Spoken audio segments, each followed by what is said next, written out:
Hello दोस्तों, आप कैसे हैं। आप सभी का हमारे यूट्यूब चैनल में स्वागत है।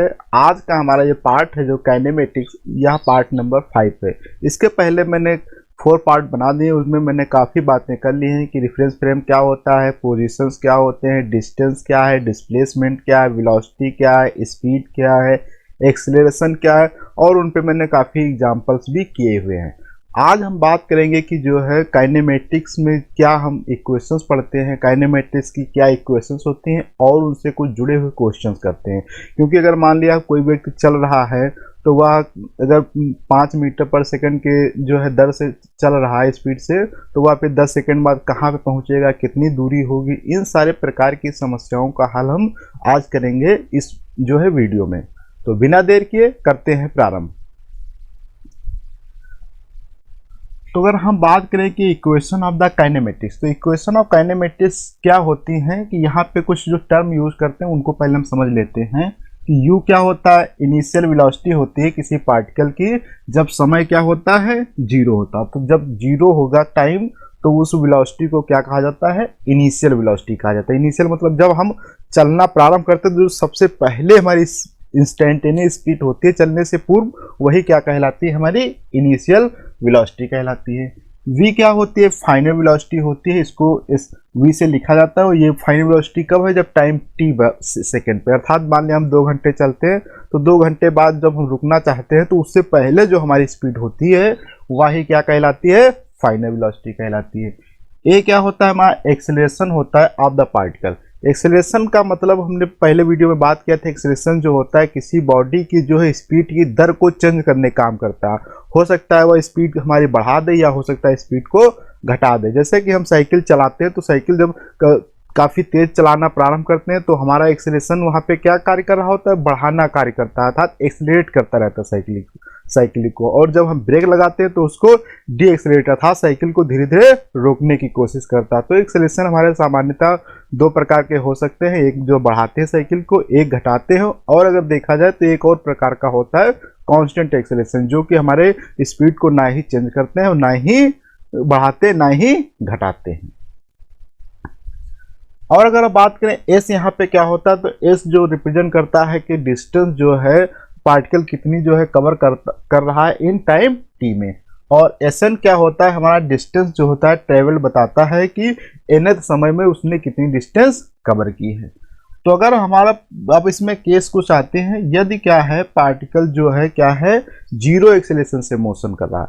जीरो एक्सेलरेशन से मोशन जब करता है तो वहाँ पे क्या होता है, हमारा मैग्नीट्यूड ऑफ द डिस्प्लेसमेंट बराबर होता है डिस्टेंस के। क्या होता है,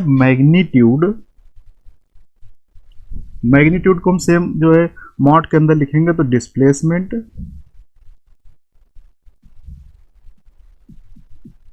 जो ये किसके इक्वल होता है, डिस्टेंस के इक्वल होता है। तो इस हिसाब से मैग्नीट्यूड ऑफ डिस्प्लेसमेंट डिस्टेंस बराबर होता है जब एक्सेलरेशन क्या होता है, जीरो होता है। और इस केस में क्या होती है, फाइनल वेलोसिटी और इनिशियल वेलोसिटी दोनों सेम होते हैं। और जो होता है डिस्टेंस जो होती है वह सीधे सीधे इनिशियल वेलोसिटी के मल्टीप्लाइड विद टाइम होती है, या हम यहाँ पे फाइनल वेलोसिटी भी लिख सकते हैं। और जब कब यह है, जब हमारा एक्सेलरेशन जीरो है। अब हम सेकेंड टाइप की बात करें जिसमें क्या होता है, पार्टिकल जो है कांस्टेंट एक्सेलरेशन से मोशन करता है। तो जब पार्टिकल कांस्टेंट एक्सेलरेशन से मोशन करता है तो वहाँ पे अगर देखा जाए कि कुछ मेन पॉइंट्स होते हैं। क्या होता है, जैसे कि मैग्नीट्यूड ऑफ द एक्सेलरेशन और डायरेक्शन ऑफ द एक्सेलरेशन दोनों ही क्या होते हैं, कांस्टेंट रहते हैं। और बात किया जाए कि यहाँ पे जो होता है मोशन जो होता है 1 डायमेंशनल होता है यदि इनिशियल उसकी वेलोसिटी और उसके एक्सेलरेशन दोनों ही क्या हो, पैरेलल या एंटी पैरेलल हो। अगर हम बात करें इक्वेशन ऑफ द मोशंस क्या होते हैं, इन स्केलर फॉर्म और इन वेक्टर फॉर्म। स्केलर फॉर्म में लिखा जाए तो क्या होता है, v बराबर क्या होता है, u प्लस ए टी, ये हमारी इक्वेशन से एक हो जाएगी। दूसरी equation s is equal to क्या होता है, ut plus half a t square होता है। सेकेंड इक्वेशन थर्ड हो जाएगी v square is equal to u square plus 2as हो जाएगी। और s is equal to u plus v by 2 into t हो जाएगा। और s n is equal to u plus half 2n minus 1 होती है। इसी प्रकार से वेक्टर फॉर्म में क्या होंगी, v vector is equal to u vector plus a vector into t, s vector is equal to u vector into t plus half a vector into t square. अब यहाँ पे देखो हमने क्या लिखा है वी स्क्वायर, तो वेक्टर फॉर्म में वी स्क्वायर मतलब वेक्टर का स्क्वायर नहीं सीधे सीधे लिखा जाता, तो हम उनको क्या करते हैं प्रोडक्ट फॉर्म में लिखते हैं। तो क्या हो जाएगा v vector is equal to u vector dot u vector is equal plus two a vector into s vector. अब एस वेक्टर बराबर क्या हो जाएगा 1/2 u vector plus v vector into t, और एस एन वेक्टर बराबर हो जाएगा u vector plus half a vector और 2n-1। तो यहाँ पे स्केलर वेक्टर में ज़्यादा फर्क नहीं है, केवल हमने वेक्टर्स का साइन लगा दिया है, और जहाँ पे स्क्वायर में क्वांटिटी है उनको 2 बार वेक्टर लिख के प्रोडक्ट में कर दिया है। तो अभी हमने देखा कि ये इक्वेशंस, तो इन इक्वेशंस में देखा जाए तो एक रिलेशनशिप है किसके बीच में, u v a s s n और टी। तो इनके बीच में जो इक्वेशंस का रिलेशंस होता है उन्हें ही कहा जाता है काइनेमेटिक इक्वेशन।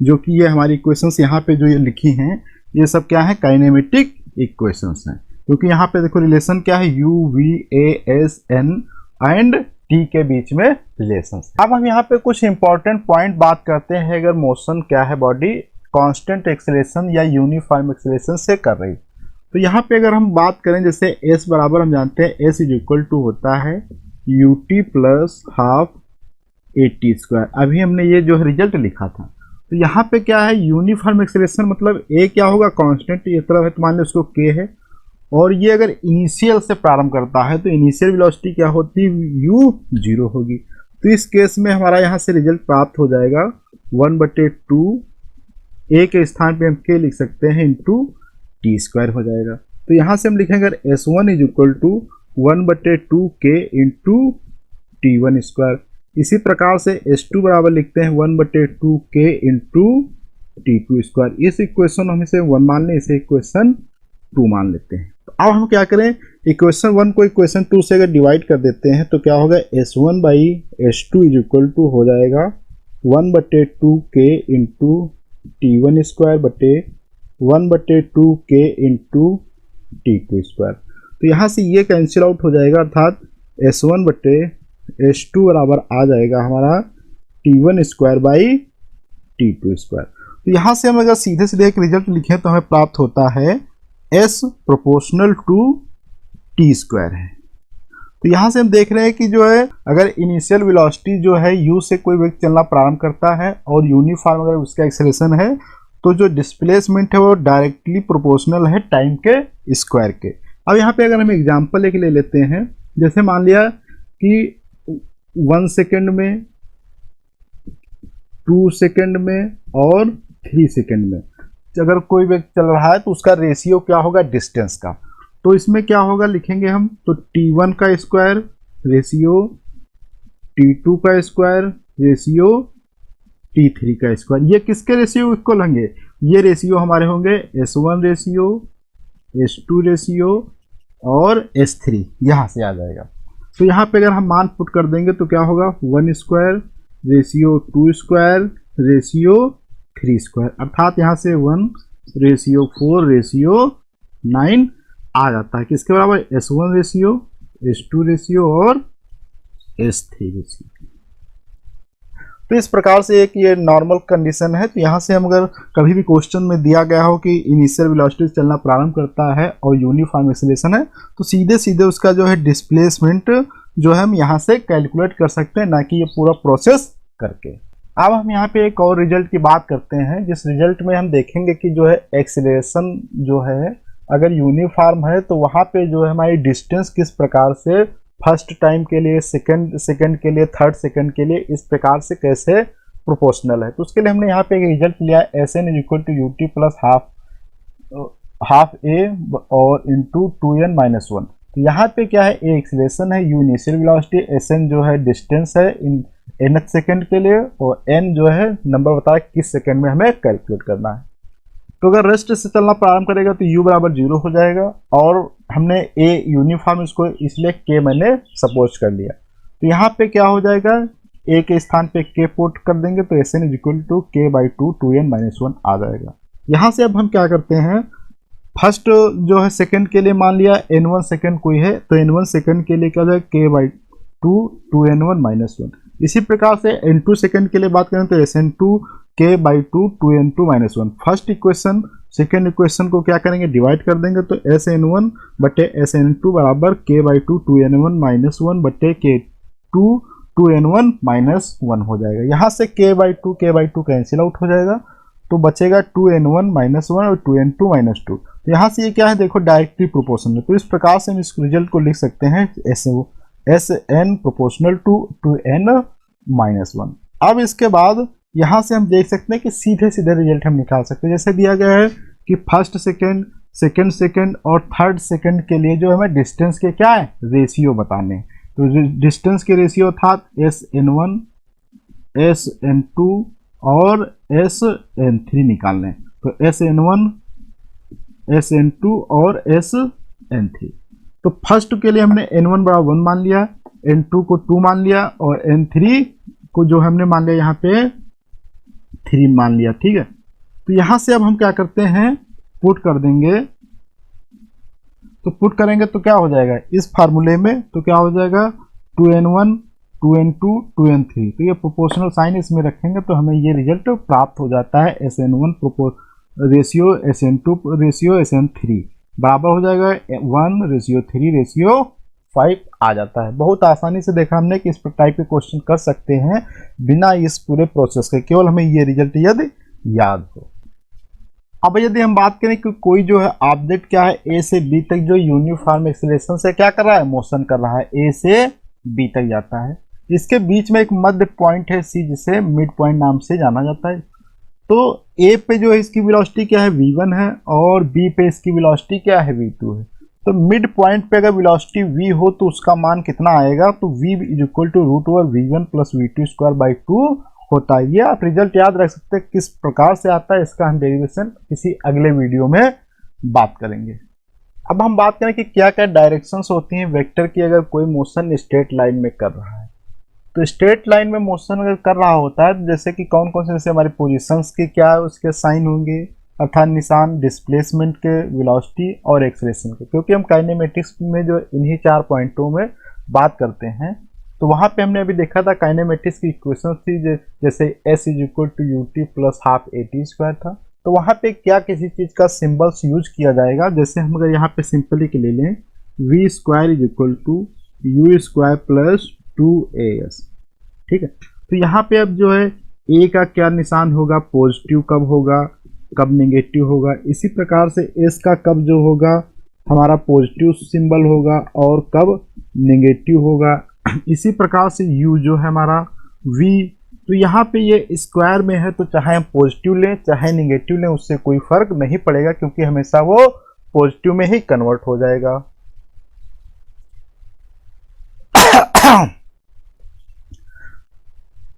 अब हम यहाँ पे बात करते हैं कि डायरेक्शन ऑफ वेक्टर क्या होंगे किसी अगर मोशन स्ट्रेट लाइन में कर रहा है, ठीक है। तो स्ट्रेट लाइन में अगर कोई मोशन कर रहा है तो उसके क्या साइंस होंगे, जैसे कि हमारा पोजीशन पॉजिटिव होगा, क्या नेगेटिव होगा, डिस्टेंस कब पॉजिटिव होगी कब नेगेटिव होगी, वेलोसिटी और एक्सेलरेशन। जैसे कि यहाँ पे हमने अगर एग्जांपल में लिया है एक इक्वेशन जैसे v² = u² + 2as। तो यहाँ पे कब ये u जैसे पॉजिटिव होगा कब जो है नेगेटिव होगा, लेकिन यहाँ पे स्क्वायर में है तो चाहे पॉजिटिव लें या नेगेटिव लें उससे कोई फर्क नहीं पड़ेगा। इसी प्रकार से v भी केस में हो सकता है, लेकिन यहाँ पे जैसे a है तो a कभी पॉजिटिव हो सकता है कभी नेगेटिव हो सकता है, उसके हिसाब से हमारी प्रॉब्लम चेंज हो जाएंगी। s भी पॉजिटिव हो सकता है नेगेटिव। तो जैसे कि हम सिंपल यहाँ पे अगर समझें, जैसे कि हम क्या है यहाँ पे एक बॉल जो है इस बॉल को ऊपर की तरफ फेंकते हैं, तो यहाँ पे g का मान क्या होगा, तो g जो होगा यहाँ पे एक्सीलरेशन हमारा जो होगा वह g होगा, वो कैसा होगा, नेगेटिव होगा, क्योंकि g का इस तरफ कार्य करता है नीचे की तरफ। तो इस प्रकार से हम कह सकते हैं कि जब नीचे की तरफ ये क्वांटिटी हमारी कार्य करती हैं तो वहाँ पे क्या होती हैं, वो नेगेटिव होती हैं, और ऊपर की तरफ कार्य करती हैं तो वह पॉजिटिव होती हैं। इसी प्रकार से अगर इंक्लाइंड भी प्लेन है तो वहाँ पर भी क्या है, अपवर्ड डायरेक्शन के लिए पॉजिटिव, डाउनवर्ड डायरेक्शन के लिए नेगेटिव होता है। और इसी प्रकार से अगर लेफ्ट और राइट, तो अगर कोई चीज़ राइट साइड में जा रही है तो वह क्या होती है, पॉजिटिव होती है, और लेफ्ट साइड के लिए क्या है, नेगेटिव है। अभी ये जब हम न्यूमेरिकल्स करेंगे तो वहाँ पे ये चीज़ें और ज़्यादा क्लियर हो जाएंगी। तो यहाँ पे हम कुछ क्वेश्चंस करते हैं, जैसे कि सबसे पहले क्वेश्चन दिया कि ये गेंद है जो कि फेंका जाता है ऊपर की तरफ और वह मैक्सिमम हाइट तक पहुँचता है 20 मीटर। उसके बाद जो है फिर उस पर कुछ प्रॉब्लम्स हम देखते हैं, उन प्रॉब्लम को सॉल्व करते हैं। जैसे कि सबसे पहले प्रॉब्लम है कि उसकी इनिशियल वेलोसिटी क्या होगी। तो इसको पहले हम समझते हैं कि गेंद, जैसे मान लिया हमारा ये ग्राउंड है, इस ग्राउंड पे गेंद यहाँ पे क्या होगा, इनिशियल में रखा होगा, ठीक है। तो यहाँ से मतलब जस्ट फेंका जाता है, तो ये गेंद जब फेंका जाएगा तो यहाँ ऊपर जाएगा, मान लेते हैं यहाँ तक गेंद पहुँच जाता है। तो ये हाइट कितनी दी है, h, इसी को हम s भी लिख सकते हैं। तो s बराबर कितना दिया है, 20 मीटर। अब ये गेंद यहाँ पहुँचती है लेकिन इसके बाद नहीं पहुँच पा रही। तो क्यों नहीं पहुँच पा रही, क्योंकि इसकी अब फाइनल वेलोसिटी यहाँ पे क्या हो गई होगी, 0 हो गई होगी। तो अब इसकी फाइनल वेलोसिटी 0 हो गई, तो ये हम देख, और इसके बाद यहाँ पे क्या है, जब फेंका जा रहा तो इसकी इनिशियल वेलोसिटी 0 नहीं होगी। अब ये ऊपर जाने पे इसकी वेलोसिटी घट क्यों रही, क्योंकि हमने जब फेंका था तो वेलोसिटी कुछ थी, लेकिन ये धीरे धीरे फाइनल वेलोसिटी 0 क्यों हो गई। तो इसको कुछ रोकने वाला कार्य कर रहा है, वो कहता है हमारा एक्सेलरेशन। वह कौन सा एक्सेलरेशन है, ग्रेविटी का। वैसे भी हम जानते हैं कि कोई भी चीज़ अगर ऊपर फेंकते हैं तो कुछ समय पश्चात वो वापस आ जाती है, तो वह एक एक्सेलरेशन है। तो उस एक्सेलरेशन वो नीचे की तरफ कार्य कर रहा है, वो कैसा है, g है, ठीक है।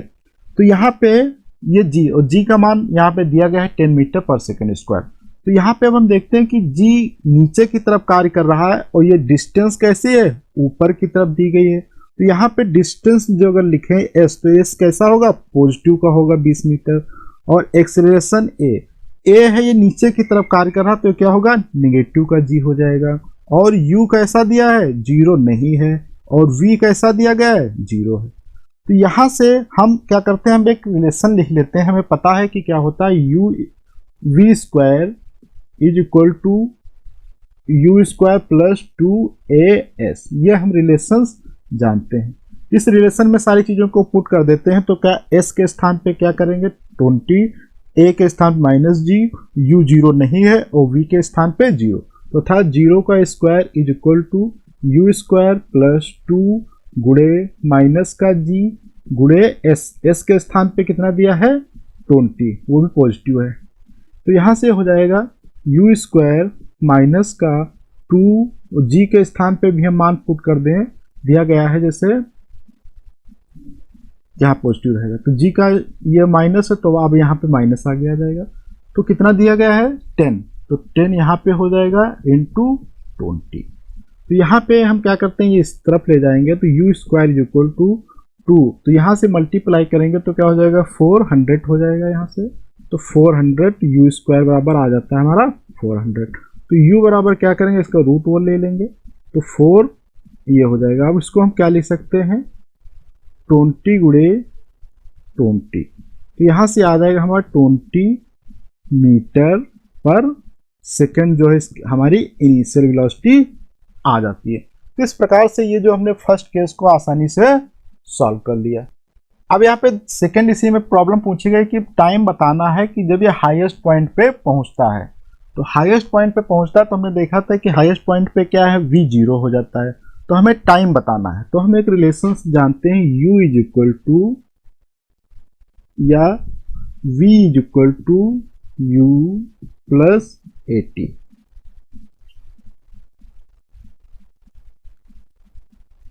अब यहाँ पे एक नेक्स्ट क्वेश्चन दिया गया है कि द टाइम बताना है कि जब वह हाईएस्ट पॉइंट पे पहुँचता है। तो हाईएस्ट पॉइंट पे पहुँचने के लिए कंडीशन में देखा था कि v 0 है, इनिशियल वेलोसिटी 0 नहीं है, और ये सब चीज़ें यहाँ पे दी गई थी। तो यहाँ पे हम देखते हैं कि टाइम हमें निकालना है। तो टाइम को हम इस प्रकार से एक रिलेशन यहाँ पे लिखते हैं, v is equal to u plus 80 हो जाएगा। तो यहाँ पे u कितना दिया गया है, हमारा 20 दिया गया है, प्लस a कितना दिया गया है, माइनस का a के स्थान पे g अर्थात माइनस का क्या हो जाएगा, 10 हो जाएगा। और टाइम कितना दिया है, दिया नहीं t, और यहाँ से क्या हो जाएगा, v 0 हो जाएगा। तो यहाँ से इधर आ जाएगा, तो क्या हो जाएगा, 20 इज इक्वल टू 10t हो जाएगा, अर्थात t बराबर आ जाएगा 20 डिवाइडेड बाई 10, यहाँ से कैंसिल आउट हो जाएगा, अर्थात 2 सेकेंड आ जाता है हमारा टाइम t। अब यहाँ पे एक नेक्स्ट क्वेश्चन दिया गया है कि अगर उसकी जो हमें गेंद की जो है वेलोसिटी बताना है जब वो जस्ट जो है ग्राउंड पे आता है। तो हम देखते हैं कि पहले डिस्प्लेसमेंट क्या होगा, तो इनिशियल डिस्प्लेसमेंट ऊपर की दिशा में है, तो ये क्या होगा, पॉजिटिव होगा। फिर फाइनल जो दूसरा डिस्प्लेसमेंट आ रहा है नीचे की तरफ, तो ये क्या होगा नेगेटिव, तो +20 -20 क्या हो जाएगा 0। तो इस प्रकार से देखें कि एक अगर वन ट्रिप में जो है इसका डिस्प्लेसमेंट क्या है पूरा का पूरा 0 है, क्योंकि ये गेंद क्या है, ये पहले ऊपर जा रहा है फिर उसके बाद नीचे आ रहा। तो जस्ट हमें यहाँ पे इसकी वेलोसिटी बतानी है, तो इसकी वेलोसिटी जस्ट यहाँ पे क्या होगी, तो ये हमारा u था, तो ये हमारा यहाँ इस समय क्या होगा v होगा। तो इस प्रकार से हम यहाँ पे क्या करेंगे, फार्मूला लगाएंगे v² = u² प्लस का 2as हो जाएगा। यहाँ पे अगर देखा जाए कि v, तो v हमें दिया नहीं है तो v को ऐसे लिखा रहने देंगे। u जो हमें कितना दिया गया है, अभी हमने सॉल्व किया था 20 आया था, और यहाँ से देखा जाए कि 2a कितना है, एक्सेलरेशन है, तो उसको हम -g रखेंगे, लेकिन s क्या है 0 है, तो इस कारण ये पार्ट पूरा क्या हो जाएगा 0 हो जाएगा। तो v² बराबर आ जाता है 20 का स्क्वायर, तो अर्थात यहाँ से आ जाता है v बराबर ±20 मीटर पर सेकेंड आ जाता है। अब यहाँ पे एक क्वेश्चन दिया गया है कि इसी में पूछा गया है कि टाइम बताना है जब वह 15 मीटर क्या है एबोव ग्राउंड से होगा। तो मान लीजिए ये जो है हमारा गेंद यहाँ से जब हम थ्रो किए थे तो ये गेंद यहाँ पे पहुँच रहा था, तो इसमें कहीं पे ये गेंद मान लीजिए यहाँ पे बीच में होगा, तो ये हाइट कितनी दी है s बराबर 15 मीटर। तो इस 15 मीटर हाइट पे जब होगा तो यहाँ पे ये टाइम कितना होगा ये कैलकुलेट करना है। तो हम जानते हैं कि u जो था इसका दिया था 20 मीटर पर सेकंड दिया गया था, और एक्सीलरेशन जो इस पे कार्य कर रहा है g वह दिया गया है 10 मीटर पर सेकंड। तो यहाँ पे s ये ऊपर की तरफ है तो पॉजिटिव साइन के साथ में होगा, g नीचे है तो नेगेटिव दिशा में, u भी ऊपर है तो पॉजिटिव होगा। तो यहाँ से हम रिलेशन लिखेंगे s = ut plus half a t²। s का मान कितना दिया है 15 मीटर दिया गया है, u का मान कितना दिया गया है 20 दिया गया है, टाइम दिया नहीं गया है, प्लस हाफ a के स्थान पे माइनस का g अर्थात माइनस का 10 हो जाएगा इंटू t² हो जाएगा।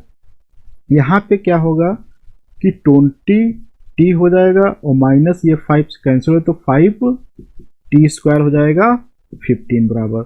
तो यहाँ पे क्या करते हैं उस डायरेक्शन में सारे पार्ट इधर ले आते हैं, तो क्या हो जाएगा 5t² माइनस का 20t प्लस का 15 = 0 हो जाएगा।